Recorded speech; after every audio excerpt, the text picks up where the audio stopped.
الحمد لله نحمده ونستعينه ونستغفره ونؤمن به ونتوكل عليه ونعوذ بالله من شرور أنفسنا ومن سيئات أعمالنا من يهده الله فلا مضل له ومن يضلل فلا هادي له ونشهد أن لا إله إلا الله وحده لا شريك له ونشهد أن سيدنا وسندنا وحبيبنا ومولانا محمدا عبده ورسوله أما بعد فأعوذ بالله من الشيطان الرجيم بسم الله الرحمن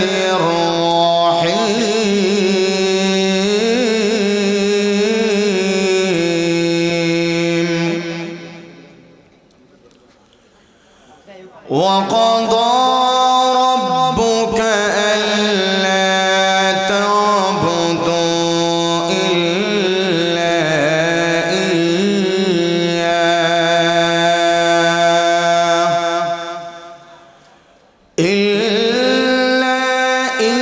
إياه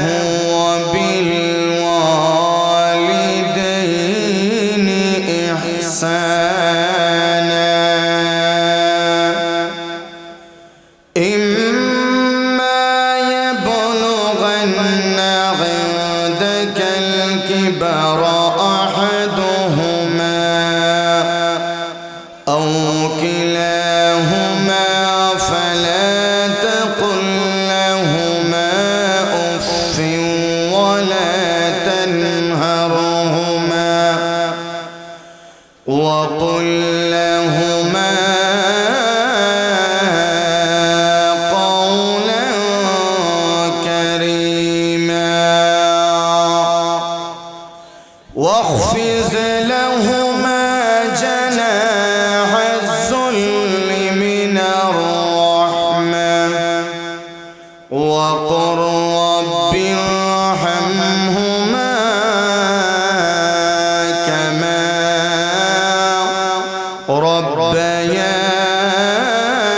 ربياني صغيرا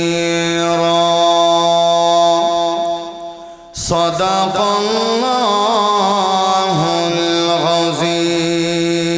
العظيم সবাই দুরূদ পড়ি اللهم صل على محمد وعلى آل محمد كما صليت على إبراهيم وعلى آل إبراهيم إنك حميد مجيد اللهم بارك على محمد وعلى آل محمد كما باركت على إبراهيم وعلى آل إبراهيم إنك حميد مجيد لا إله جور لا إله إلا الله لا إله جور لا إله إلا الله لا إله إلا الله لا إله সুবহানাল্লাহ ওয়ালহামদুলিল্লাহ লা ইলাহা ইল্লাল্লাহ লা ইলাহা লা ইলাহা ইল্লাল্লাহ লা ইলাহা লা ইলাহা ইল্লাল্লাহ লা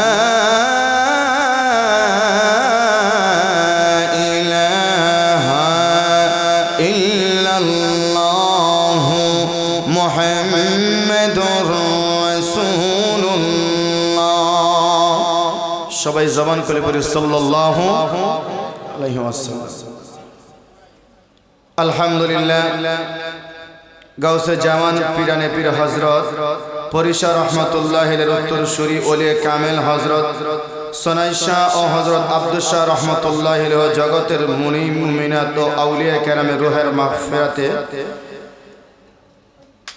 ইসালে সওয়াব উপলক্ষে আজকে 40তম বার্ষিক ওয়াজ মাহফিলের শ্রদ্ধাভাজন সম্মানিত সভাপতি সাহেব মুআজ্জাজ মুকাররম হযরত উলামায়ে কেরাম মুরুব্বিন আযম কলেজার টুকরা আমার যুবক ভাইরা স্নেহের ছোট বন্ধুরা বাড়িঘর অবস্থানরত আমার অত্যন্ত শ্রদ্ধা আর সম্মানিত মা ও বোনেরা, শুরুতে আমরা মালিকের দরবারে কালেমাত ও শুকর জ্ঞাপন করছি যে মহান রব্বুল আলামিন আমাদের সকলকে বিভিন্ন গুনার কাছ থেকে ফারেক করে হেফাজত করে এমন একটি আলোচনা শোনার জন্য জান্নাতের বাগানে দিনের মজলিসে আসার বসার তৌফিক দিয়েছেন। এজন্য দিল থেকে জবান খুলে খুশি হয়ে শুকরিয়া জ্ঞাপন করছি আলহামদুলিল্লাহ।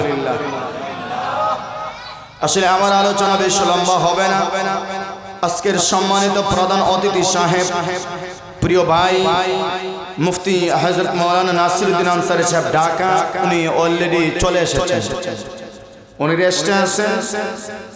আমি আলোচনা বেশি লম্বা করব না, উনি আসলেই আমার আলোচনা শেষ ইনশাআল্লাহ। আপনাদের মনোযোগ থাকবে তো ইনশাআল্লাহ?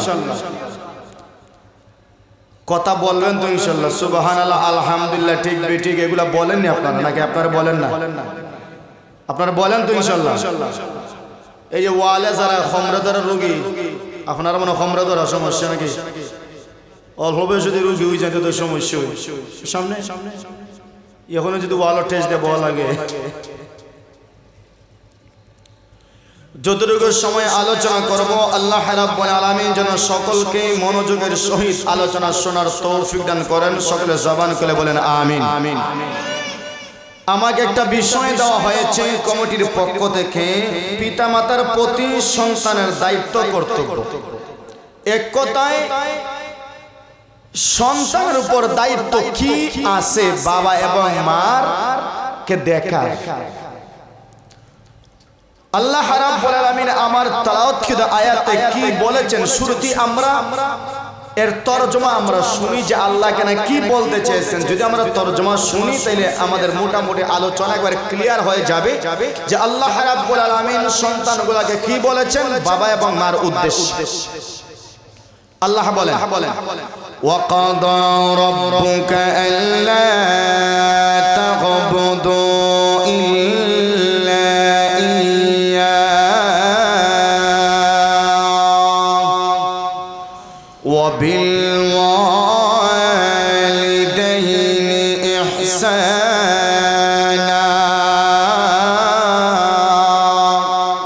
আল্লাহ বলেন যে আমি আল্লাহর পক্ষ থেকে নির্দেশ হলো, আদেশ হলো, তোমরা গোলামি করো একমাত্র আমি আল্লাহর কাজ। কথা আপনারা বলবেন তো নাকি শুধু আমি কথা বলবো? বলেন আমার সাথে আপনারা কথা বলবেন তো ইনশাআল্লাহ? তো পিছনে যারা এখনো জবান নাড়াইতেছে আল্লাহর দেওয়া জবান হয়তো না কুলোই একটু, এত সময় তো কথা হইলে না, এখন একটু কথা হইবানি। কথা বললে আমাদের একটু ভালো লাগে, এতটুকু এছাড় আর কিছু। তবে সুবহানাল্লাহ যদি আপনি জবান খুলে বলেন তাহলে আপনার সওয়াব, আপনার আমলনামায় সওয়াব লেখা হবে। এজন্য আপনাদের কাছে অনুরোধ, কথা বলবেন তো আমার সাথে? ঠিক বেঠিক সুবহানাল্লাহ আলহামদুলিল্লাহ বলবেন তো ইনশাআল্লাহ? এই যে পিছনে যারা আছেন আপনারা কথা হইনি, এখন পর্যন্ত তারা নিরাই, কিন্তু দেখা যায় গানের সময়, যাত্রার সময়, খেলার সময় জবানের মধ্যে কষ্টি মাইরা রাখা যায় না, জবান বন্ধ রাখা, কথা জোরে ঠিক কিনা? এই সময় জবান কষ্টি মাইরা ওইটা তালা মাইরা রাখা যায় না, এটা কষ্টি শুদ্ধ চুরি দিব। আর যত কষ্টি লাগাইল থাকে ওই মাহফিলও লাগাইল একটু জোরে হও, জোরে হও, জোরে হও না, বুঝা যায় শরীর একবারে বড় হয়ে গেছে ঠান্ডা। কিনা ভাই শরীর খান গরম করবান ইনশাল্লাহ। দেখি আমার সাথে কে কে কথা বলতে রাজি আছেন একটু। তারপরে একজন আল্লাহ দা তুলছে না থান, আল্লাহ কবুল কর আল্লাহর বান্দার, জোরে হন আমিন। আর একটু জোরে আমিন। আর আপনার আর কষ্ট দিতাম না, এখন যদি কথা কইলেও কইবা, না হইলে না কইবা, আমি আর আপনার বলবো না যে আপনারা কথা বলে। কিন্তু এই জায়গাতে আল্লাহ এবং আল্লাহর রাসূলের আলোচনা হবে। বাকি দুনিয়ার সব জায়গায় নাচ গান, নির্বাচন, যাত্রা, খেলা, সব জায়গায় আপনারা চিল্লাইয়া গলা একবার ভাঙ্গা দেন, ওইটাও তো আল্লাহ দেখেননি। কথা হয় না, এটা আল্লাহ দেখেননি। কোন জায়গায় আপনার আর ইমানের শক্তি বেশি দেখানি, এটাও তো আল্লাহ দেখো। এখন বিচার আপনার কাছে, আপনারা মন চাইলে যেদিকে যাইতে পারবা, বামে দিয়ে আছে রাস্তা, ডাইনে দিয়ে আছে রাস্তা, যে কোনো সাইডে দিয়ে যাই, কোনো সমস্যা। وَقَضَى رَبُّكَ أَلَّا تَعْبُدُوا إِلَّا إِيَّاهُ وَبِالْوَالِدَيْنِ إِحْسَانًا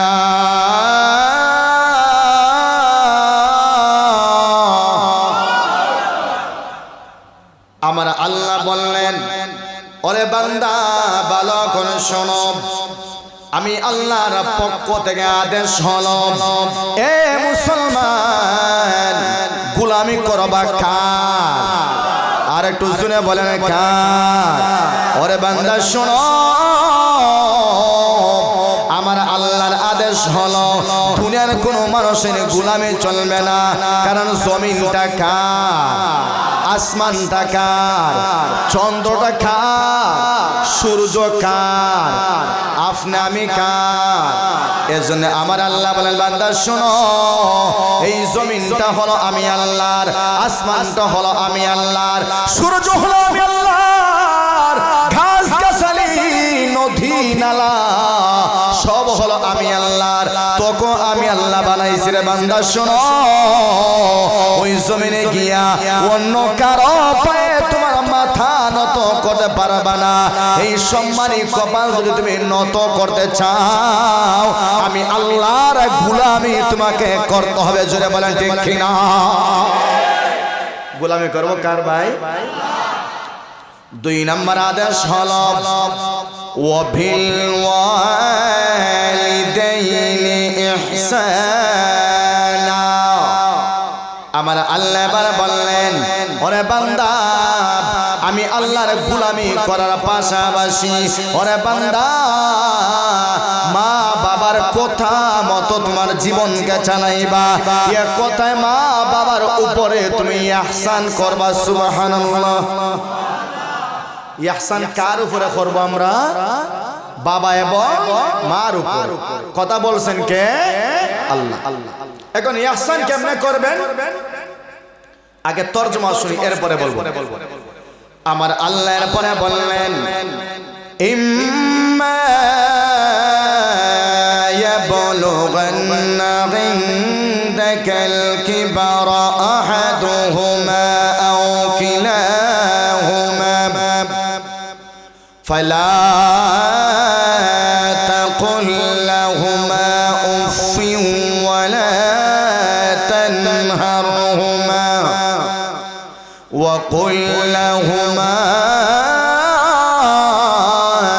قولا كريما।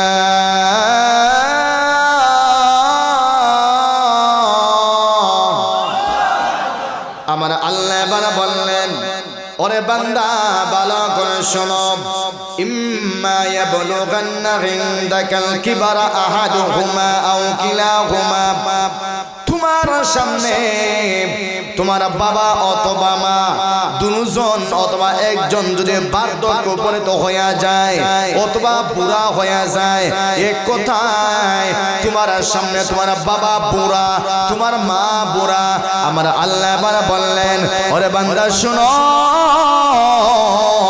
ওই বুড়া মার সঙ্গে বেয়াদবিমূলক কথা বলা যাবে না। আমার আল্লাহ স্পষ্ট করে বললেন ফালা তাকুল লাহুমা উফিন ওয়ালা তানহারহুমা। এ যুবক ভাই ভালো করে শোনো,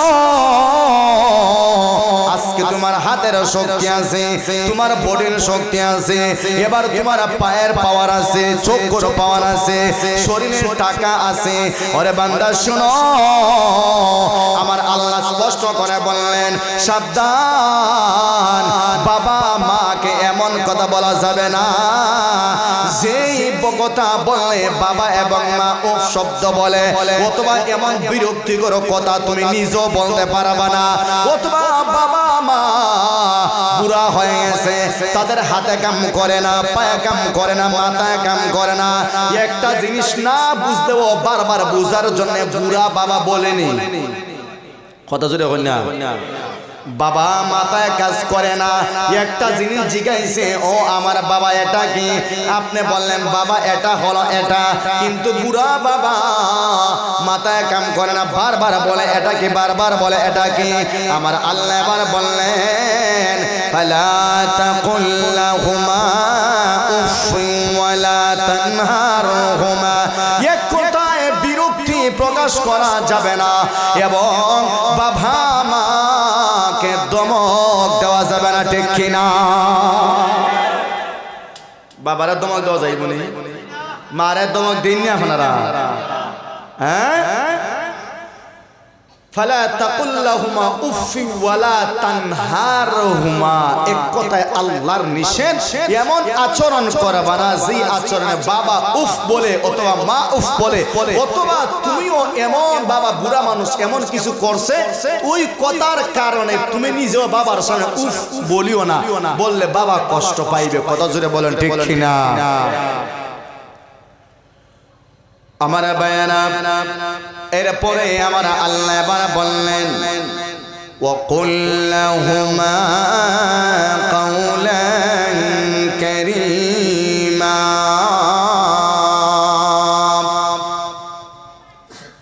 এ মুসলমান ভাই ভালো করে শুনো, আমার আল্লাহ স্পষ্ট করে বললেন এ বান্দা ভালো করে শুনবা, বাবা মার সঙ্গে নম্র ভাষায় কথা বলবা, বাবা মার সঙ্গে সম্মানজনক ভাষায় কথা বলবা।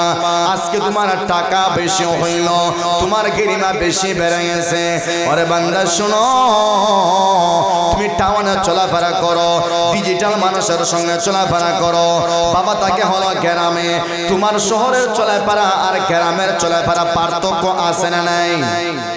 এ মুসলমান ভাই ভালো করে শুনবা, তুমি শহর থেকে এবার গ্রামে আসলা, আসিয়া বাবার সঙ্গে এমন ভাষায় কথা বলা যাবে না যে ভাষা বাবা বুঝে না। কথা শুনে বলেন ঠিক কিনা? ওরে বান্দা শোনো, আমার আল্লাহ বললেন বাবার সঙ্গে নম্র ভাষায় কথা বলো, বাবার সঙ্গে শালীন ভাষায় কথা বলো, বাবার সঙ্গে ভদ্র ভাষায় কথা বলো, বাবার সঙ্গে নম্র ভাষায় কথা বলো। এক কথায় যে ভাষা বাবা বুঝে, যে ভাষা বুঝতে বাবার ভালো হয়, এরকম ভাষায় কথা বলো। এজন্য আমার আল্লাহ বললেন ওয়াকুল লাহুমা কাওলান কারীমা। ওরে বান্দা শোনো, তোমার বুড়া বাবা বুড়া মার সঙ্গে সম্মানজনক ভাষায় কথা বলো। সুবহানাল্লাহ কইবানি? সম্মানজনক ভাষায় বাবা এবং মার সাথে কথা বলা। অসম্মানজনক ভাষায় কথা বলা যায় না। আজকে আমাদের দেশের যুব সমাজ, হ্যাঁ আল্লাহ যে তার হেদায়েত না দেয়, তাইলে তার হেদায়েতের আর কোন রাস্তা আছে ভাই? হেদায়েতের রাস্তা আছে না আপনারা? হ্যাঁ, যদি আল্লাহ আপনারা হেদায়েত না দেয়, আজকে আপনারা এখানে ওয়াজ আইছেন, কালকে যদি বড় ঢোকা গান হয় সব সাফ হয়ে যাইবে। কথা জোরে হয় না, হাসান আমি সাফ হইলাম, সব যাইবা, এখানে নিজেও নাচবা। কাজেই বললাম, আল্লাহ যদি আপনারা হেদায়েত না দেয়, হেদায়েত আমাদের হাতে না। আমরা দোয়া করতে পারি, আল্লাহ গ্রামের যুব সমাজগুলোকে আপনি পাক্কা হেদায়েত দিয়ে দাও। জুরে হয় না আমিন। পিছনে আমিন কইছেন নি? ও পিছনে আমিন কইছেন নি? এরা আমিন কইতো না, কারণ কবুল হয়ে গেলে কিন্তু নাচ গানও যাইতে পারতো না, আর বেরিন নাচ দেখতে পারতো না। হাসান মিসা তবানুকুল্লাহ বলেন আলহামদুলিল্লাহ। শুকরিয়া আদায় করলাম খার ভাই, আল্লাহর শুকরিয়া আদায় করা দরকার আছে না নাই? আল্লাহ আমারে বাঁচায়, আল্লাহ আমারে মারে, আল্লাহ আমারে খাওয়ায়, আল্লাহ আমার রিজিক দাতা, সমস্ত বিপদ থেকে আমাদেরকে বাঁচায় কে? কাজে ওই আল্লাহর শুকরিয়া আদায় করতে পারবো না? আলহামদুলিল্লাহ।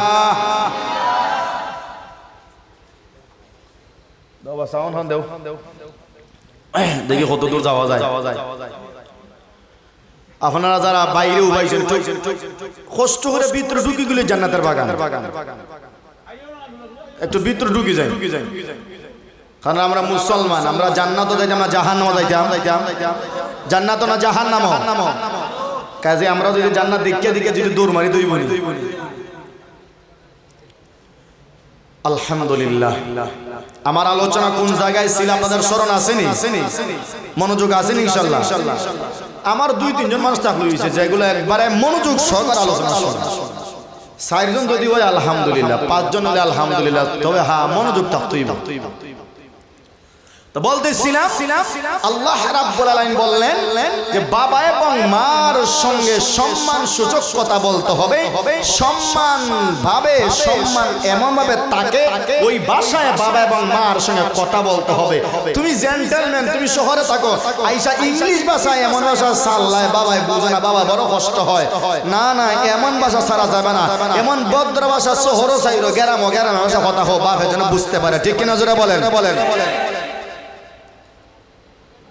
এরপরে আমার আল্লাহ বলতেছেন, ওয়াখফিজ লাহুমা জানাহাজ-যুল্লি মিনার রাহমা ওয়া কুর রাব্বিরহামহুমা কামা রাব্বায়ানি সগীরা। আমার আল্লাহ এবার বললেন, এরে মুসলমান ভালো করে শুনবা, দুনিয়ার সমস্ত মানুষদেরকে আমার আল্লাহ স্পষ্ট করে শোনাইলেন, তুমি যখন তোমার বাবার সামনে দাঁড়াইবা, তুমি যখন তোমার মার সামনে দাঁড়াইবা, ওরে যুবক শোনো, বিনয়ের পাকা অবনত করো। এক কথায় নম্র ভাবে তুমি বাবার সামনে দাঁড়াও, ভদ্র হবে বাবার সামনে দাঁড়াও। বেটাগিরির মতো বাবার সামনে দাঁড়াইলে চলবে না। কথা জোরে বলেন ঠিক কিনা? দুনিয়ার সব জায়গায় তোমার বাহাদুরি চলে, দুনিয়ার সব জায়গায় বেটাগিরি চলে, কিন্তু বাবা মার সামনে এটা বাহাদুরি করার জায়গা না। বাবা মার সামনে বাহাদুরি করার জায়গা নেই। বেডালার মতো দাঁড়াইতাম না, তুমি তো বেডা, ওই সবাই তোমার চিনে। বাবার সামনে এসে বেডা পরিচয় দেওয়ার দরকার নাই। বাবার সামনে ভদ্র ভাষায় দাঁড়াইবাই, একবারে জোর শুরু হইয়া দাঁড়াইবাই, এরকম হাত কোমরে দিয়া এভাবে এবারে স্টাইল করে দাঁড়ানোর জায়গায় এটা না, দাঁড়ানো শহরে দাঁড়াইবা। কথা জোরে বলেন ঠিক কিনা? এজন্য বাবা মার সামনে বিনয়ের পাকা আপনি বিছিয়ে দিবেন। এক কথায় হলো সরল ভাষা যেটা, নম্র ভদ্র শালীন ভাবে আপনি বাবা মার সামনে দাঁড়াইবেন। কথা জুড়ে বলেন ঠিক কিনা? আমার বায়ানা এরপরে আমার আল্লাহ বলেন, ওয়াখফিজ লাহুমা জানাহাজ-যুল্লি মিনার রাহমা ওয়া কুর রাব্বিরহামহুমা কামা রাব্বায়ানি সগীরা।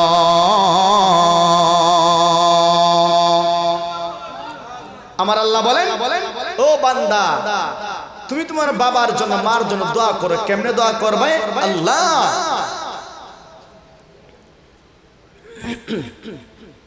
কারেন্ট আজকে উতান লাগাই দিছে।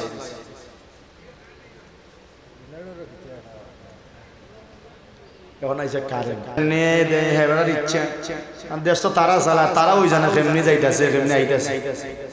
আল্লাহ জানা তারা হেদায়েত দান করুন, জুড়ে হই না আমিন। কারণ তারা হেদায়েতে গেলে দেশ সুন্দর হইব অটোমেটিক, কথা জুড়ে হই না। তারার ভিতরে যদি আল্লাহর বই ঢুকি যায় দেশ সুন্দর হইতো না। তারারা তো সকল সাহাবী, সবকিছু তারা করে। যাই হোক আল্লাহ রাব্বুল আলামিন বলেন যে তুমি তোমার বাবার জন্য মার জন্য দোয়া করো। কিভাবে দোয়া করবেন আমি দোয়াটা শিখাই দিই, এটা আল্লাহ শিখাই দিয়েছেন। আপনারা সবাই বলেন রব্বিরহামহুমা কামা রাব্বায়ানি সগীরা। আমার আল্লাহ এবার দোয়া শিখাইলেন, ওরে বান্দা বাবার জন্য দোয়া করবা, মার জন্য দোয়া করবা। এ মুসলমান ভাই কেমনে দোয়া করবেন? আমার আল্লাহ এটা বললেন, ওরে বান্দা শোনো তুমি দোয়া করবা আল্লাহ আমি যখন ছোট ছিলাম। ওরে মুসলমান ভালো করে শুনবা, মূল আলোচনা কিন্তু চলে যায়, পরে পস্তাইবা। ইহসানের কথা আল্লাহ শুরুতে বলছিলেন নি? কথা জোরে হয় না? শুরুতে আমার আল্লাহ ওয়া বিল ওয়ালিদাইনি ইহসানা, মা এবং বাবার উপর ইহসান করো কথা বললেন কে? এ মুসলমান ভাই এই ইহসানের আলোচনা এবার শুরু হয়ে গেল। আমার আল্লাহ এবার বললেন, ওরে বান্দা শোনো বাবা এবং মার জন্য দোয়া করবা। কেমনে দোয়া করবা? এবার তুমি বলবা আল্লাহ আমি যখন ছোট ছিলাম আমি হাঁটতে পারতাম না, আমি কথা বলতে পারতাম না, আমি খাইতে পারতাম না, আমি আমার হাত নাড়াইতে পারতাম না, আমি এবার মানুষ চিনতাম না আমার বাবাকে আমার মাকে। জুড়ে বলেন ঠিক কিনা? সন্তান একটা সময় এরকম ছিল, একেবারে ছোট ছিল, তার বাবাকে তার মাকে সন্তান চিনতে পারে নাই। জুড়ে বলেন ঠিক কিনা? ওরে মুসলমান সে নিজে চলতে পারতো না, হাঁটতে পারতো না। এর কিছুদিন পর আমার আল্লাহ তাকে হাঁটা শিখাইলেন, নিজের হাতে খানা তুলে খাইতে পারতো না।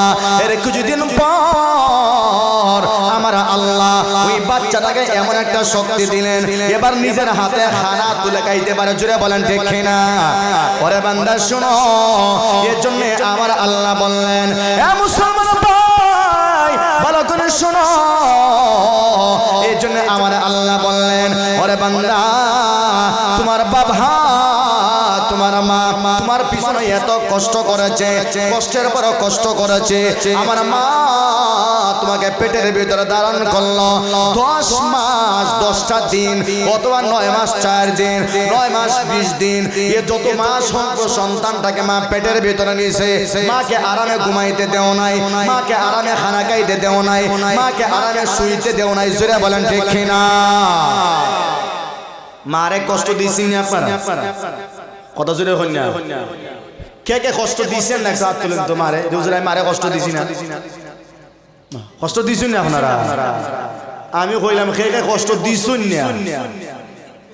না? তো শেষে লাগাই মায়ের পেটের ভিতরে আপনারা ছিলেন কি ছিলেন না? মায়ের পেটে যখন আপনি ছিলেন এমন একটা সময় মারা গেছে, মা সঠিক মতো খানা খাইতে পারে নাই, মা সঠিক মতো ঘুমাইতে পারে নাই। জোরে বলেন ঠিক কিনা? এজন্য আমার আল্লাহ তোমার ছোট কালের অবস্থা দুনিয়া আরে মুসলমান ভালো করে শোনো, এরপরে তুমি দুনিয়াতে আগমন করলা। দুনিয়াতে আগমন করার পর এখানে মার কষ্ট শেষ হয়ে যায় নাই। এরপরে 2.5 বছর খালাসুনা সাহারা, এরপর 2.5 বছর, এক কথা 30টা মাস মা তার স্তনের দুধ পান করাইছে, বুকের দুধ তোমারা পান করাইছে। রাত্রে ঠান্ডার সময় মার বুকে প্রস্রাব করিয়া দিছো। মা কি কষ্ট পাইছে না? কথা হয় না আপনারা? মার কথা বলতেছি, কষ্ট পাইছে কি পাইছে না? মা ঘুমাইতে পারে না, সঙ্গে সঙ্গে মা এবার মনে মনে ধারণা করলো, হায় রে হায়, রাত্রে 3টার সময় মার শরীর দুর্বল, মা সন্তানটাকে ঘুম পাড়াইয়া এবার মা ঘুমায় গেছে। আপনি সারা 3টার সময় প্রস্রাব করে দেয়া দিলেন, মা তখন ঘুমায় না। মার জেহেনে এবার এই ধারণা, আমি যদি সঙ্গে সঙ্গে আমার সন্তানের প্রাণের তলফাটনি অথবা প্যান্ট আমি না বদলাই, হতে পারে আমার সন্তানের ঠান্ডা লাগতে পারে। বলেন ঠিক কিনা? আমার ভাইয়েরা ভালো করে শোনো, এরকম কষ্টের পর কষ্ট করে করে একজন মা একজন বাবা সন্তানটাকে বড় করে। আমার আল্লাহ ছোট কালের অবস্থা স্মরণ করাইয়া আমার আল্লাহ বান্দাকে বলে, বান্দা শোনো,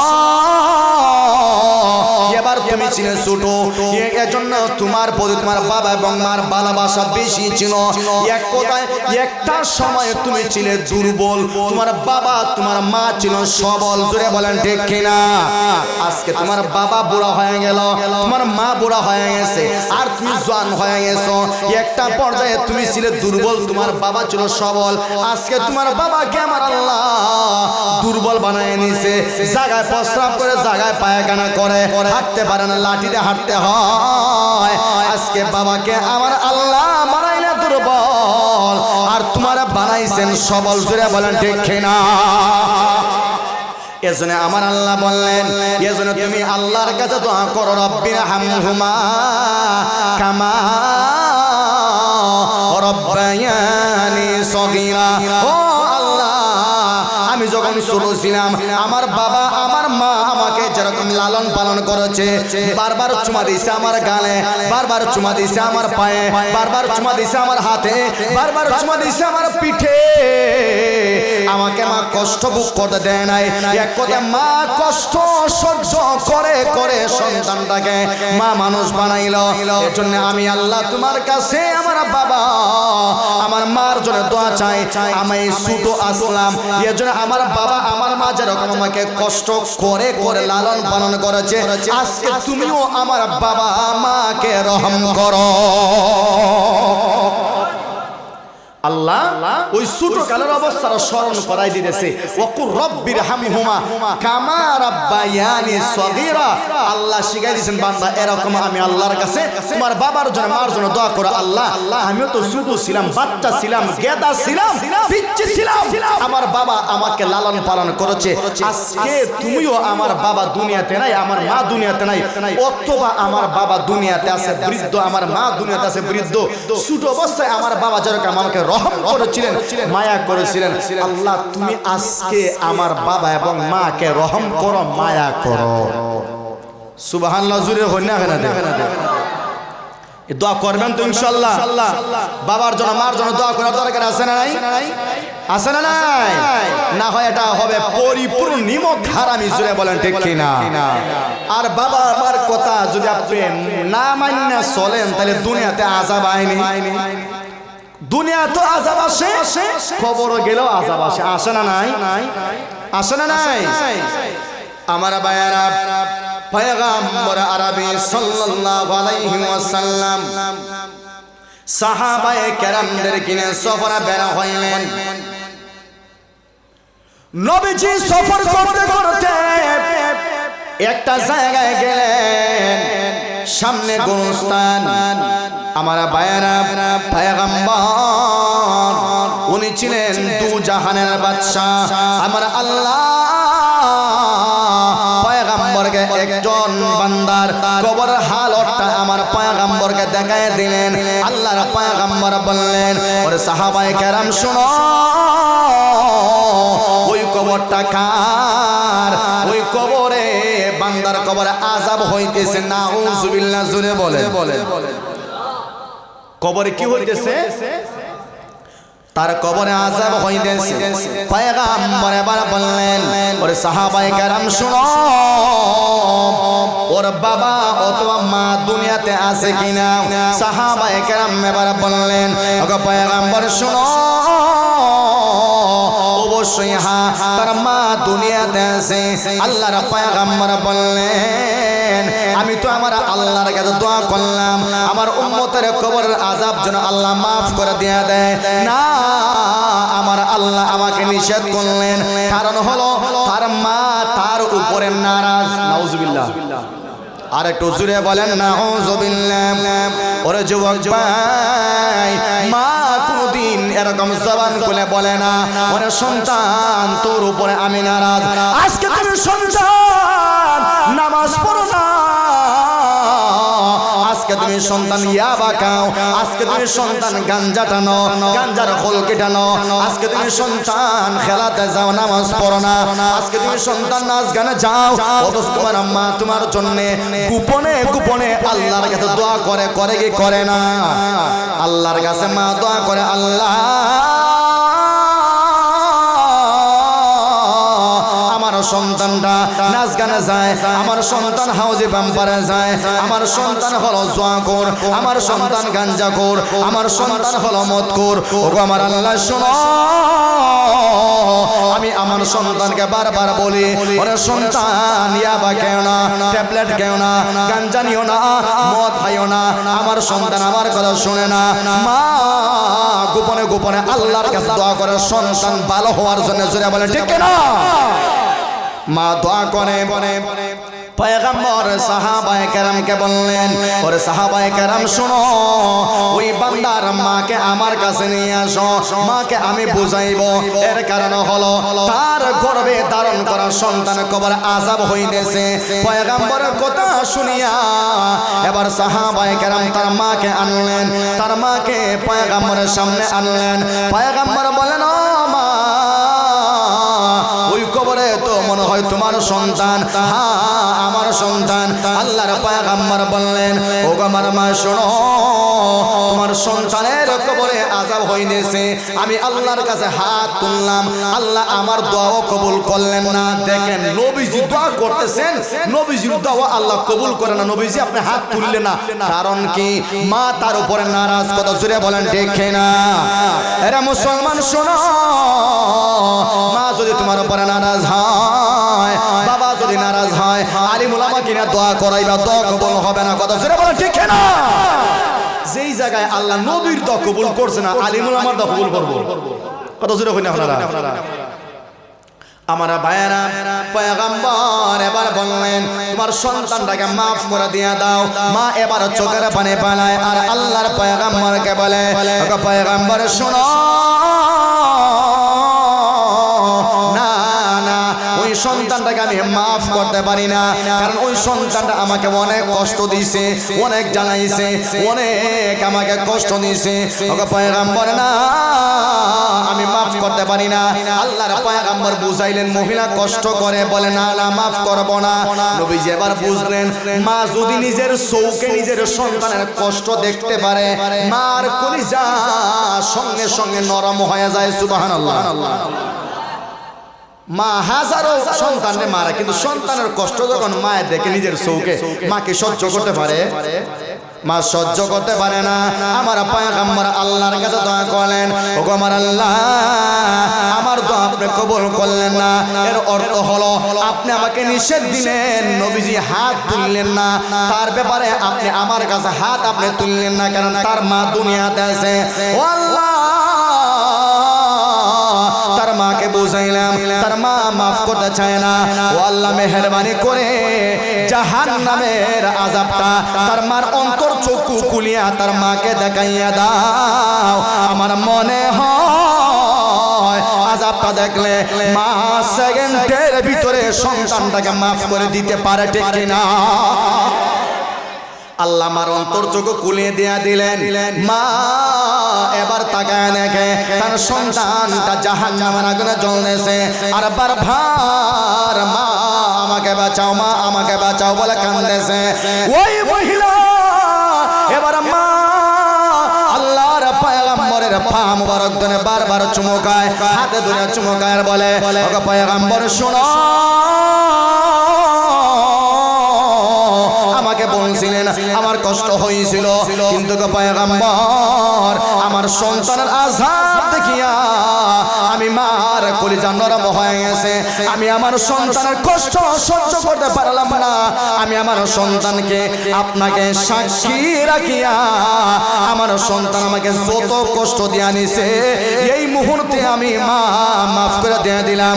আল্লাহকে বলো আল্লাহ যেন আমার সন্তানের কবরের আযাবটা সরাইয়া দেয়। মার অন্তর চুকালে খুললে দিয়া দিয়েছে। মা যখন দেখছে সন্তান মা মা বলে চিৎকার করতেছে আর জাহান্নামে জ্বলতেছে, মা কয় আল্লাহ নবীজি আমি মাফ করে দিয়ে দিয়েছি। সুবহানাল্লাহ জুড়ে বলেন। এজন্য রে ভাই মাকে কষ্ট দিলে দুনিয়ার শান্তি পাওয়া যায় না, বাবারে কষ্ট দিলে দুনিয়ার শান্তি পাওয়া যায় না। হতে পারে আপনি কোটিপতি, হতে পারে আপনি লাখপতি হতে পারেন, কিন্তু আল্লাহর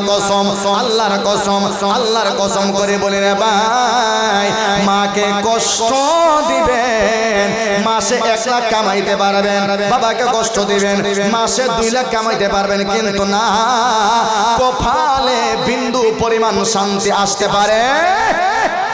কপালে শান্তি আইবনি, কপালে শান্তি আসতে পারে না।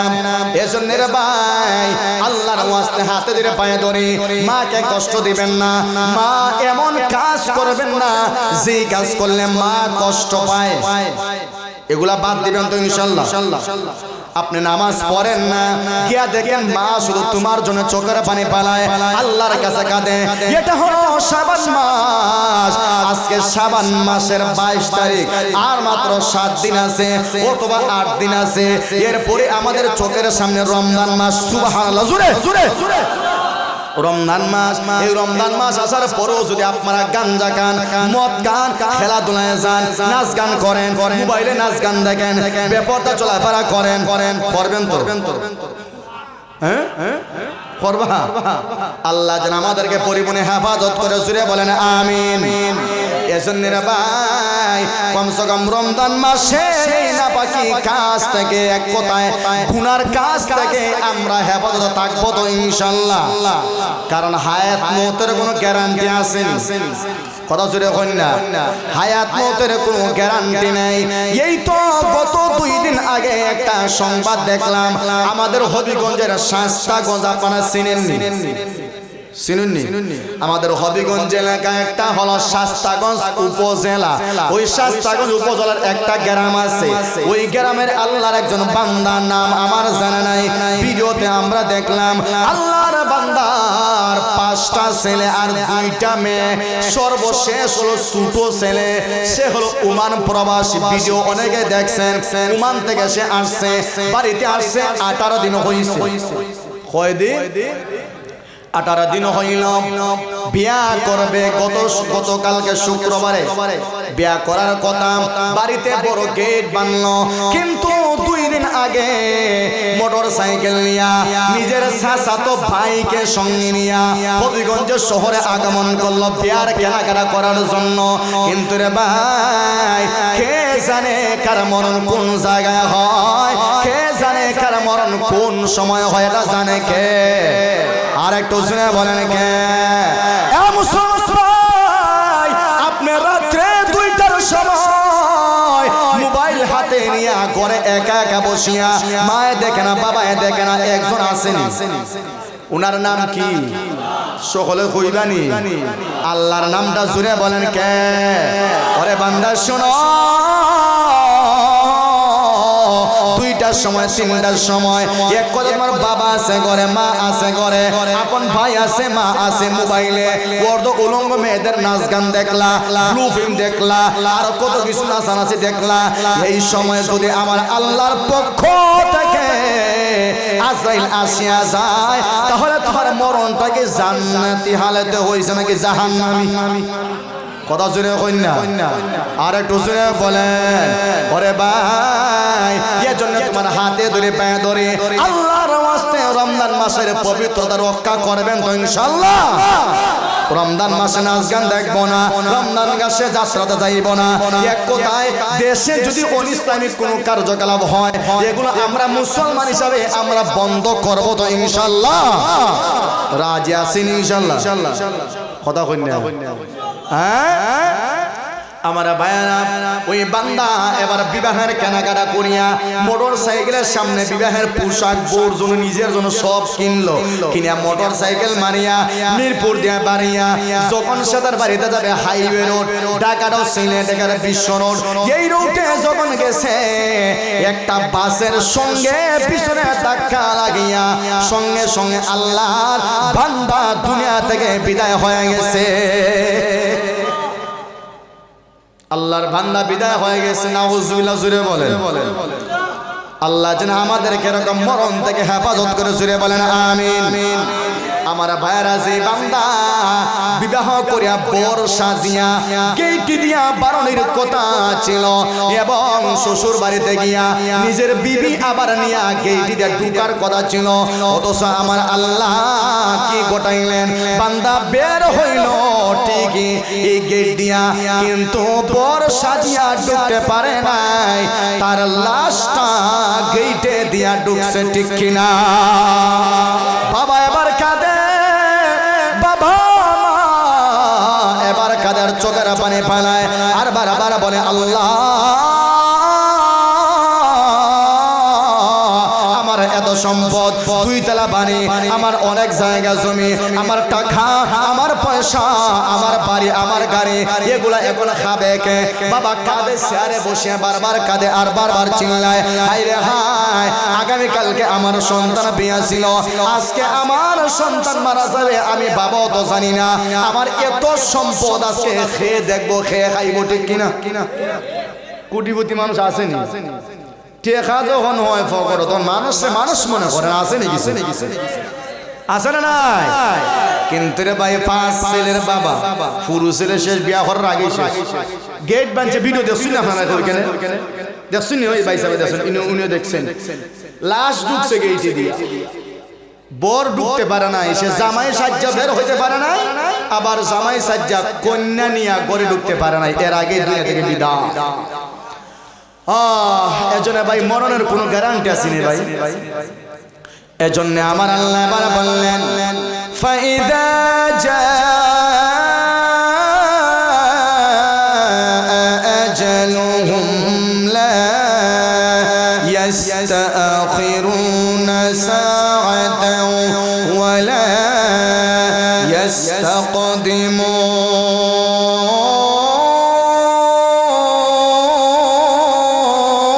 ইস্তাকদিমুন আমার আল্লাহ এবার বললেন ওরে বান্দা ভালো করে শোনো মেলায় গেলা ওয়াজে আইলে না তুমি এটা মনে করি না মেলায় তোমার মরণ হইবে না কারণ আমি আল্লাহর হাতে তোমার মরণের চাবি জুড়ে বলেন ঠিক কিনা হতে পারে তুমি ওয়াজ রাখিয়া মেলায় গেছো আজরাইল তোমার সঙ্গে যাইতে পারে হতে পারে তুমি গাঞ্জা খাওয়া গেছো আজরাইল তোমার জানটা কবজ করতে পারে কি পারে না পারে পারে কি পারে না আজরাইল জান কবজ করতে পারে কি পারে না পারে কিন্তু আমরার তো বয় নাই গাঞ্জা ঠিকই খাই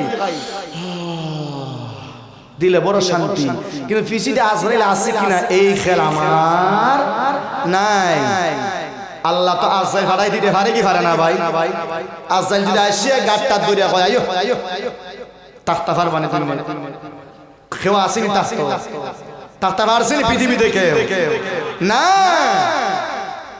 পয়গম্বর সুলাইমান আমার আল্লাহ জিন দেও দানব বাতাস পাখি সবাইকে অনুগত বানায় দিয়েছিলেন সুবহানাল্লাহ জোরে বলেন পয়গম্বর সুলাইমান আলাইহিস সালামের কথা জিনে শুনতো দেও শুনতো দানবে শুনতো কেন মানুষ জিন ইনসান পাখি বাতাসেও শুনতো সুবহানাল্লাহ জোরে কই পয়গম্বর সুলাইমান ইচ্ছা করলেন একটা আল্লাহর ঘর বানাইবেন বাইতুল মুকাদ্দাস সুবহানাল্লাহ জোরে কইতা না যেই ঘর নিয়া মুসলমান আর ইহুদির মধ্যে যুদ্ধ চলতেছে জিহাদ ইহুদিরা বলে এটা হলো আমাদের ঘর মুসলমানরা বলে না না এটা হলো আমরার ঘর বাস্তবে তো এটা আল্লাহর ঘর না মুসলমানদের প্রথম কেবল হলো বাইতুল মুকাদ্দাস আল্লাহর পয়গম্বর ৬০ হাত লম্বা একটা ঘর বানাইবেন জিনকে বললেন, দেও দানবকে বললেন, তোমরা পাথর সংগ্রহ করো, এই ঘর বানাইতে হবে। ঘর বানানোর কাজে দেও দানব জিন্নাত সবগুলা মনোযোগ দিয়া দিছে। সুবহানাল্লাহ জোরে বলেন। মুসলমান ভাই, সবার মনোযোগ কিন্তু রে ভাই, পয়গম্বর সুলাইমান এরকম লাঠির উপরে বোর দিয়ে আছেন। সুবহানাল্লাহ জোরে বলেন। দেও দানব দেখতেছে পয়গম্বর সুলাইমান লাঠির উপরে বোর দেওয়া, তারা দ্রুত গতিতে এবার বাইতুল মুকাদ্দাস বানাইতেছে। হঠাৎ করে আজরাইল আল্লাহর পয়গম্বরের কাছে হাজির। সুবহানাল্লাহ জোরে বলেন। আজরাইল আসিয়া বলে, ওগো পয়গম্বর শুনো, আল্লাহর পক্ষ থেকে আমি আগমন করলাম। আপনার দুনিয়াতে থাকার জিন্দেগি হায়াত কোথায় শেষ, আপনি দুনিয়া থেকে যাইতে হবে। এবার পয়গম্বর সুলাইমান ধারণা করলেন, আমি যদি এই মুহূর্তে মারা যাই, দুনিয়া থেকে চলিয়া যাই, আল্লাহর ঘর বাইতুল মুকাদ্দাস মুসলমানদের প্রথম কিবলা জিনেরা আর বানাইতো। সুলাইমান আসসালাম মরে গেছেন, কিন্তু আমরা আবার কিটা যাও যে সাজা মধ্যে যাও। কথা যদি ঠিক কিনা? গার্জেন না থাকলে বাচ্চা কাচ্চা কে ডিগ্রার ভিতরে থাকে, গার্জেন নাই বাচ্চা কাচ্চা ডিগ্রার ভিতরে না, যে সাজা মধ্যে যায়, এগু গাঞ্জা করে, এগু মত করে, এগু আল্লাহর কোরআনের হাফেজ হয়। কথা যদি ঠিক কিনা? আছে না নাই? উদাহরণ আছে না নাই? আমার ভাইয়েরা, আমার আল্লাহর কাছে পয়গম্বর সুলাইমান বললেন, রব্বুল আলামিন, আমি জানি দুনিয়াতে থাকার কোনো সুযোগ নাই, কিন্তু তোমার কাছে একটা আবদার, আমাকে এমন মরণটা দিও যেন দেও দানব জিনগুলো বুঝতে পারে না আমি সুলাইমান মারা গেছি। সুবহানাল্লাহ। আমার আল্লাহ এবার বললেন, পয়গম্বর সুলাইমান, তুমি যে জায়গাতে আছো, লাঠির উপরে ভোর দিয়ে আপনি চক্ষু খোলা রেখে দাঁড়ায় থাকো, আর আপনার চতুর্দিকে একটা গ্লাসের ঘর বানাও, আপনি গ্লাসের ভিতরে থাকবেন, কিন্তু আমি আল্লাহ তোমার জান কবজ করাইব ঠিকই আছে, কিন্তু জিনে বুঝতে পারবে না তুমি যে মারা গেছো। সুবহানাল্লাহ। যখন জিন্নাতগুলা গরু বানাইয়া একবারে কমপ্লিট শেষ হয়ে গেছে, তখন দেখা যায় পয়গম্বর সুলাইমান আলাইহিস সালাম আস্তে আস্তে জমিনে পড়ে গেছে। সুবহানাল্লাহ। হইতা না? জিন্নাতগুলা তখন কইলে রে কি তইলো, গরু বানানি তো শেষ। সুলাইমান আলাইহিস সালাম নিচে বললা কেন, তাড়াতাড়ি আইছে, আইয়া লাঠি বার করছে। দেখি লাঠিটা দেখি, দেখা যায় লাঠির তো গুই ফুকে ধরে লিছে, গুনে ধরে লিছে, মানে উই ফুকা যারা হয় গুনে ধরে লিছে। কইরে তারা পরীক্ষা নিরীক্ষা করে তখন দেখা যায়, হাই রে হাই, পয়গম্বর সুলাইমান তো আজকে 1-2 বছর আগে মারা গেছে না, অনেক দিন আগে মারা গেছে। সুবহানাল্লাহ জুড়ে হয় না কেন? কিন্তু আল্লাহর ঘর বানাইবার জন্য পয়গম্বর সুলাইমানের চক্ষুগুলো রাখছয়, আর তার ঘরের আছে যে জিন্নাতরা বুঝতে পারে পয়গম্বর সুলাইমান মরছুন না রে, জিতা আসুন, তাড়াতাড়ি হাম করো, তাহলে বাড়ি ভরবো। সুবহানাল্লাহ জুড়ে বলে। তারা পরীক্ষা করছে, এই পয়গম্বর সুলাইমান আজকে 1-2 দিন আগে মারা গেছেন না, অনেক দিন আগে মারা গেছেন। সুবহানাল্লাহ জুড়ে বলে। এজন্য বলতেছিলাম ভাই, হায়াত মতের কোনো গ্যারান্টি নাই। মৃত্যু কার হাতে? আমার মৃত্যু, আপনার মৃত্যু কার হাতে? আল্লাহর হাতে। আমি কোন দিন মরবো আমি নিজেই জানি না। যদি জানতাম তাহলে দুনিয়ার সব আকাম কুকাম কইরা 1 বছর আগে গিয়ে মসজিদে ঢুকলাম না, আর ডাক্কেও বার করতে পারলাম না। অত জোরে হই না। এর আগে মানুষ মারলনে, খাটলনে, এখনো তো যেভাবে খাড়া খুবই আরম্ভ হইছে, এর আগে তো হইছে। কিন্তু যদি তার মরণের খবর জানতো, অমুক সালের অত তারিখ আমি মরি যে মুগি দেখলাই কি অবস্থা দেশ হয়। 1 বছর আগে সব, এর আগে মানুষের খাইয়া কুটতে ডাকাতি চুরি বদমাশি কইরা ঘর বানাইলো না, গাড়ি লইলো না। আর 1 বছর আগে সব মাদ্রাসা দিয়ে হলো, সব নিয়ে তোমরা দিলাইছি, আমি আমার মরণ আর 1 বছর আছে, তোমরা সব দিলাইছি, মুকামও দিলাইছি, মাজারা দিলাইছি, সব তোমরা নিয়ে যাও। আর আমি মসজিদে ঢুকে যাই, আর বাড়াইতাম না, আসসালামু আলাইকুম ওয়া রাহমাতুল্লাহ। ঠিক না বেটে? সব আকাম গোলাম করিল।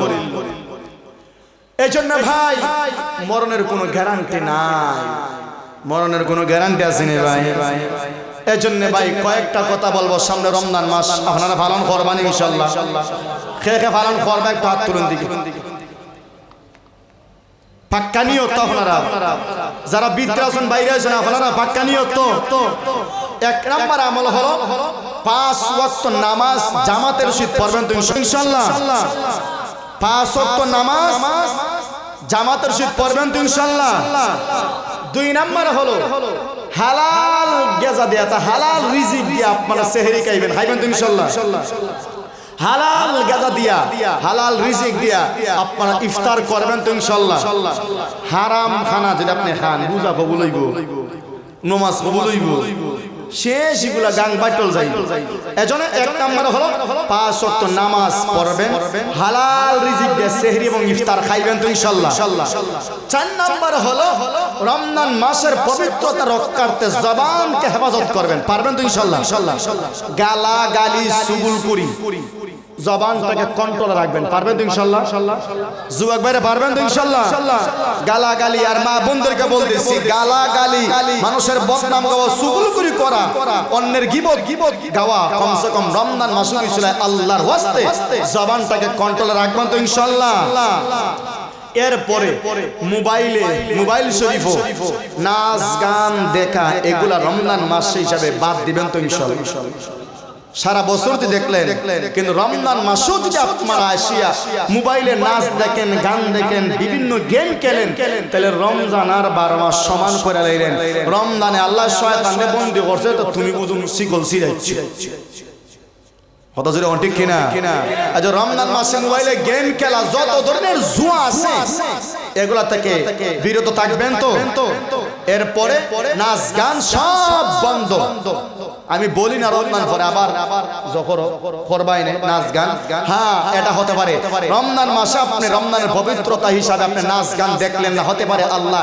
এই মাসের উসিলায় আপনার দিলের ভিতরে এমন ভয় তৈরি করে দিতে পারে বাকি 12 মাস পুরোপুরি তওবা করে হিসাব হয়ে গেছে হইতে পারে কি পারে না কাজ রমজান মাসে নাচ গান বন্ধ রাখবেন তো ইনশাআল্লাহ এরপরে আসেন রমজান মাসে বেশি বেশি কোরআন তেলাওয়াত করবেন যারা কোরআন তেলাওয়াত পারেন করবেন তো ইনশাআল্লাহ এরপরে যদি না পারেন তাহলে বেশি বেশি কোরআন তেলাওয়াত শুনবেন পারবেন তো ইনশাআল্লাহ হ্যাঁ আল্লাহ যেন সকলকে তৌফিক দিয়ে জুড়ে বলেন আমিন আরেকটু জুড়ে বলেন আমিন আমার আলোচনা আজকে এতটুকু পর্যন্তই আপনারা সম্মানিত প্রধান অতিথি হযরত মাওলানা